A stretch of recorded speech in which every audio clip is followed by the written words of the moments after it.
Kumusta mga kasaliksik? Alam mo ba na mayroong mga lugar sa ating planeta na sa sobrang daming nakatirang mga tao ay tila ba mayroon ng sariling trapiko ang mga tao sa tuwing lumalabas sila sa publiko? Kaya mula sa syudad ng tirahan ay tila ba isang Rubik's Cube hanggang sa matao ngunit pinapangarap na lugar ng mga tao ay pag-usapan natin ang 10 pinakapopuladong lugar sa buong mundo. Kaya kung handa ka ng malaman ng mga ito ay simulan na natin. Number 10, Kowloon Walled City. Maniniwala ka ba kung sabihin ko sa iyo na sa teritoryo ng British Hong Kong ay mayroong matatagpo ang isang syudad na tila ba pinagkumpol-kumpol lamang ng mga bahay? Ito ay ang Kowloon Walled City na mula noong dekada 50 hanggang 60 ay itinaguri ang pinakapopuladong lugar sa mundo na kahit pa sa kasalukuyang panahon ay naagaw na ang titulo nito ay hindi pa rin may tatanggi na isa sila sa lugar na tinitirhan ng pinakamaraming tao kung saan sa 300 mga gusaling magkakakonekta at magkakadikit na bumubuo sa squatter area na ito ay 33,000 mga residente ang naninirahan sa loob nito. Dahil sa walang gobyernong nagpapatakbo rin ng syudad ay sadyang dumami ang mga establishmento dito na nagpapatakbo ng mga pasugalan na mas lalong naging dahilan para higit na dumami ang mga taong nananatili sa lugar kung kaya't hindi nakataka-taka pa kung bakit isa na lamang ito sa pinaka hindi pinapangarap na tirahan ng maraming mga tao. Number 9, Manila.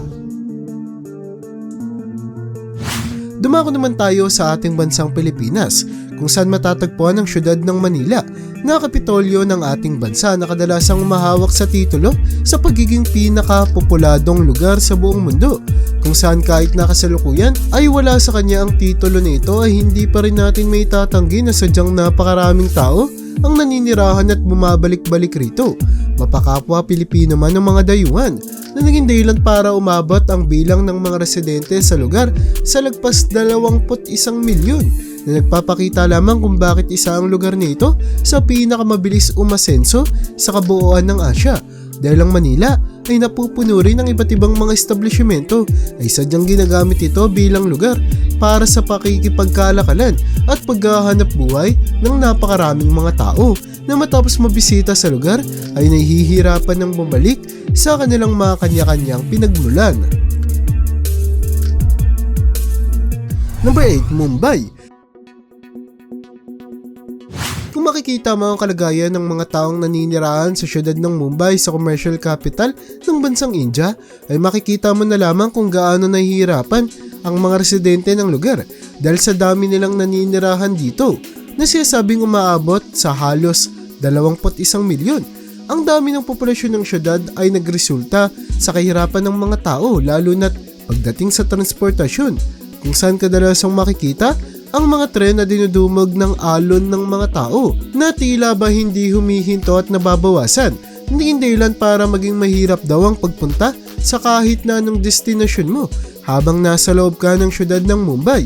Hindi lamang daw ang mga tren at iba't ibang public transportation ang nahihirapan dahil sa labis na bilang ng populasyon ng syudad, kundi pati na rin ang mga tirahan ng mga tao na kadalasang napipilitang maging squatter o manirahan sa estero upang masiguradong merong pading bubong na nasa ibabaw ng kanilang mga ulo. Number 7, Rosina. Sa unang tingin ay akalain mong maaliwalas at masaya ang lugar na ito sa bansang Brazil na kung tawagin ay Rosina, nakilala bilang isang favela kung saan naninirahan ng mga mahihirap at sa dinami-rami ng favela sa bansa ay ang Rosina na daw ang pinakamarami. Kung kaya't meron din itong bansag na pinakabising lugar sa bansa. Sa kadila ng mapaumaga man o gabi ay maingay ang mga tao dito upang makapaghanap buhay. Ang makulay at dugtong-dugtong rin ng mga bahay sa Rosina ay sumisimbolo raw sa buhay ng mga naninirahan dito. Sa kadila ng ang iba't ibang paraan ng buhay ng bawat residente sa lugar ay magkakadugtong at magkakaugnay na kadalasang nagpipinta raw sa itsura ng isang tunay at totoong buhay. Dahil sa nalalayo rin ng lugar nito sa mga syudad ay kadalasang nagkakaroon ng krimen dito. Dulot na limitado lamang ang pagbisita rito ng mga pulisya. Kung kaya't sinasabing mainam na lumayo ka dito kung sakaling hindi ka rin dito nakatira. Number 6, Dhaka. Ang Kapitolyo ng bansang Bangladesh sa siyudad ng Dhaka ay ang kasalukuyang may hawak sa pagiging pinakapopuladong siyudad sa buong mundo ayon sa pag-aaral ng mga eksperto taong 2022, kung saan dahil sa labis na populasyon ng lugar nito ay nakuha rin nito ang titulo sa pagiging isa sa pinaka-hindi ninanais na gawing tirahan ng kahit na sino, dulot na labis ang polusyon na nararanasan sa lugar na dinagdagan mo pa ng ingay ng mga tao. At kadalasang pagkakaroon ng matinding trapiko ay talagang walang magkakagustong manatili rito. Sa lagpas 23 milyong populasyon sa Dhaka na patuloy na tumataas kada taon, ay napipilitan raw ang mga residente dito na gumawa ng krimen dahil sa kakulangan ng hanap buhay na talaga namang nagpapakita kung bakit hindi mo gugustuhin manirahan dito kahit na lugar pa ito ng kalakalan sa bansa. Number 5. Damascus. Kagaya ng Kapitolyo ng Bangladesh ay sigurado akong hindi mo rin gugustuhin manirahan sa Kapitolyo ng bansang Syria na kung tawagin ay siyudad ng Damascus sa kadahilan ng ang pinakamatandang Kapitolyo na ito sa buong mundo ay mayroong tinatagong sikreto kung saan kahit na lugar ng pakikipagkalakalan ng siyudad ay tinagurian itong worst place sa ating planeta sa kadahilan ng madalas magkaroon ng labanan at digmaan dito patungkol sa gobyerno kontra sa mga tao.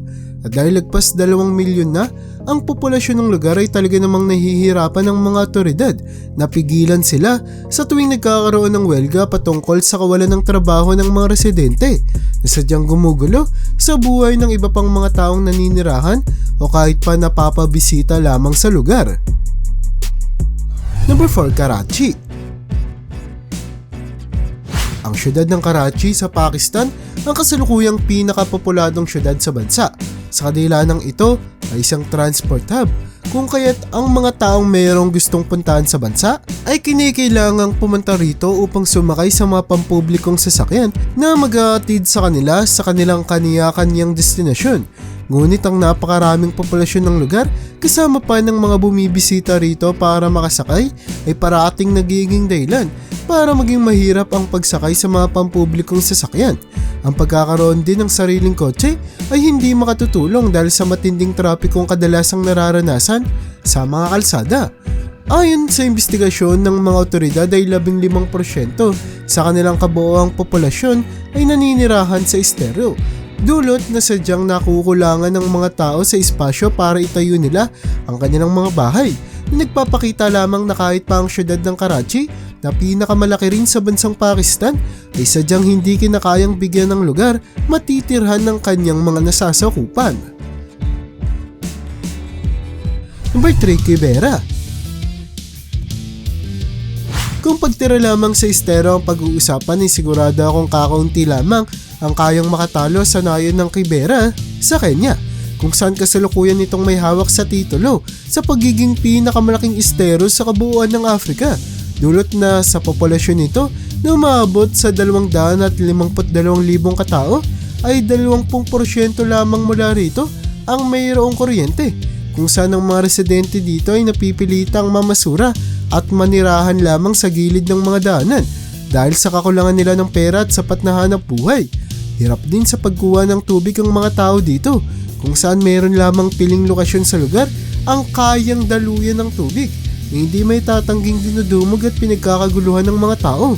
Nakakaawa ring isipin na ang palikuran ng mga residente ng lugar ay isang hinukay na butas lamang sa isang gilid ng kanilang nayon na mabilis matatambakan ng dumi ng tao, dulot na hati-hati ang napakaraming mga pamilya sa paggamit nito.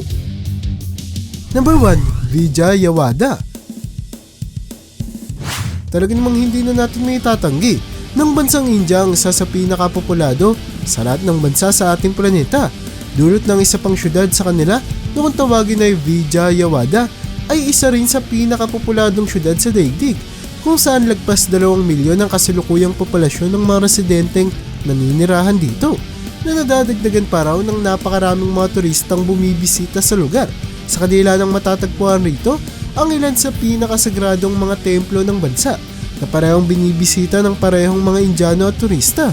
Napakarami ring mga bentahan at merkado ang makikita sa lugar, kung saan dahil sa marami rin silang kayang ipakitang kultura at tradisyon ay hindi na talaga nakapagtataka kung bakit napakaraming mga dayuhan ang bumabalik-balik rito na mas lalo lamang nakakadagdag sa bilang ng mga tao sa loob ng syudad. Number 1, Hong Kong. Kung ang kaninang mga pinag-uusapan natin ay ang mga lugar na sobrang populado ay sadyang naghirap na, ay ibahin natin ang kalagayan ng Hong Kong na kahit pa kasalukuyang tinitirhan ng halos 7.2 milyong katao na kadalasan pang nadadagdagan ng mga turistang bumibisita sa lugar, ay patuloy pa rin itong umuusbong at umuunlad. Dulot na sadyang napakaganda ng ekonomiya ang matatagpuan natin rito. Sa kadila ng maraming mga malalaking kumpanya at mayayamang mga tao ang nag-i-invest sa lugar. Dahil din sa lugar pangkalakalan ng Hong Kong ay kahit na isa ito sa pinakamataong lugar sa planeta, ay isa rin ito sa pinaka-pinapangarap ng mga tao na bisitahin at pagtayuan ng lugar na kanilang titiran, na nagpapakita lamang kung gaano kaasensado ang Hong Kong kumpara sa ibang mga syudad sa ating planeta. At yan ang bumabuo para sa listahan natin sa video na ito. Talaga namang napakaraming iba't ibang syudad at lugar sa ating planeta na nagpapakita lamang ng baryasyon nila mula sa isa't isa, at mula sa ating tinalakay ay sadyang makikita natin kung gaano na lamang kahalaga ang pagpili natin sa lugar na ating titirhan. Kaya para sa iyo, alin sa mga mataong lugar nito ang sa tingin mong hindi mo kakayaning manirahan? I-comment mo naman yan sa baba. At hanggang dito na lang muna ang aking bahagi. Hanggang sa muli mga kasaliksik, maraming salamat sa panonood. See you in my next video.